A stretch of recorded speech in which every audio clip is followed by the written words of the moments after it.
Salmonani ma-subscribers lama-viewers e-ABG Reality Channel. Igama Mxolisi Sibonge Sakwancube. Lizakhumbula-ke ukuthi evikini eliphelileyo sibe sikhuluma thina ngokuthi njengoba ukhetho solenziwe kwele South Africa kungakhanyanga ukuthi imphumela ithini, singakwazi ukuthi i-ANC izohlangana lobani, sikhulume ngezinto ezihlukeneyo ukuthi kungaba yile iphathi sokungenzeka lokho. Sabe sesithi thina esikwesabayo kumbe singakwethembiyo ngebandla le-Democratic Alliance ukuthi ingahlangana ne-ANC kuzokuthini-ke kumbe kuzokwenziwani ngabantu bokuza, ikakhulu labo abalama-permits e-ZEP labangelayo. Ziqhamuka zimnandi-ke izindaba njengoba u-Federal Chairperson we-Democratic Alliance uHelen Zille ephume ku-interview lapha eSouth Africa esithi yena abantu kabayeke ukubotshwa, ethi yena i-DA ingaba kuhulumende izokuqakathekisa ukuthi abantu abalapha baphiwe amaphepha abenza bahlale basebenze ngokusemthethweni. Wabuye wathi amaZimbabwean ayasebenza kakhulu njalo engezelela okuningi kwezokukhuliseni umkhonomi wakwele South Africa, ukuthi ukuthi-ke indaba ezimnandi-ke lezo asilaleleni uHelen Zille ekhuluma. If you were to be in government tomorrow morning, what would you do with the foreign nationals that are undocumented and illegal in the country? Well, first of all, we believe that the Zimbabweans who have been allowed to stay here on the Z permit, I think it's called. There are 120,000 of them. They're not many. Yeah. They should be regularized. I mean, they've been here for a very, very long time. And they've added huge value to our economy, massive value to our economy. And because they had that Z permit, and you can't just take it away from them. I mean, it's something that we don't support that. We don't believe it should be just taken away from them. We believe that you have to have proper laws, you have to have proper border patrols, and you have to build state capacity without corruption to administer them swiftly and properly. That's what we believe. You would kick them out? We're certainly not going to go rounding up people like concentration camps. That's what I'm trying to understand. No, the nuts and bolts. No, yes. You've got to fix the system. Yeah. But fixing the system and dealing with people that are already here, that two different things. They're already here, and you know where to find them because they have jobs. When people have lived in a country for a certain amount of time, they develop certain rights to be in a country.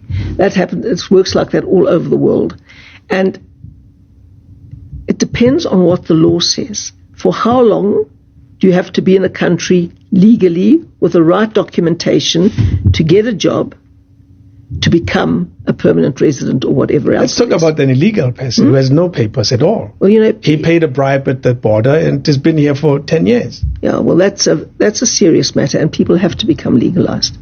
I think what one would do would be to say you've got a certain amount of time to legalize your situation or face the consequences. But how do I legalize? I'm already illegal. I'm afraid that by going to any official office, immediately I'll be caught out and I'll be kicked out of the country. Yeah. That's why I'm curious to know what does the DA do with, I don't know, whether it's 5, 6, 7 million foreign nationals that are in South Africa illegally, whether they are white, black, pink, or they are Zimbabweans or Mozambican for that matter, or even Germans. Yeah, well, you've got to fix the system, and it's going to take time. I don't think there are many Germans here illegally. Well, I'm just throwing, because so it doesn't sound like we always talk about people from Zimbabwe in this regard. But we want to make it easier for skilled people to come here. Yeah. Now, what I have found, and I mean, I can't generalize, but many of the Zimbabweans I know in South Africa are highly skilled and add a huge amount to the economy.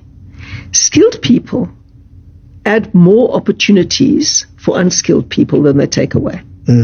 So we want skilled migration to South Africa.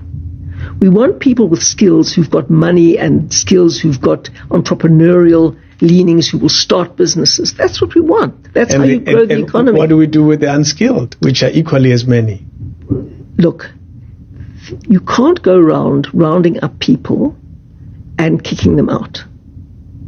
You have to go through a process of identifying who they are, determining their particular individual circumstances, and then following the law to deal with their circumstances. You can't make a generalized statement, we will kick everybody out or we will legalize everybody. You can't. It's the Trump approach to things. No, you can't. You can't take those extreme approaches in the real world. If you want to be a populist and a demagogue, you can say those kinds of things.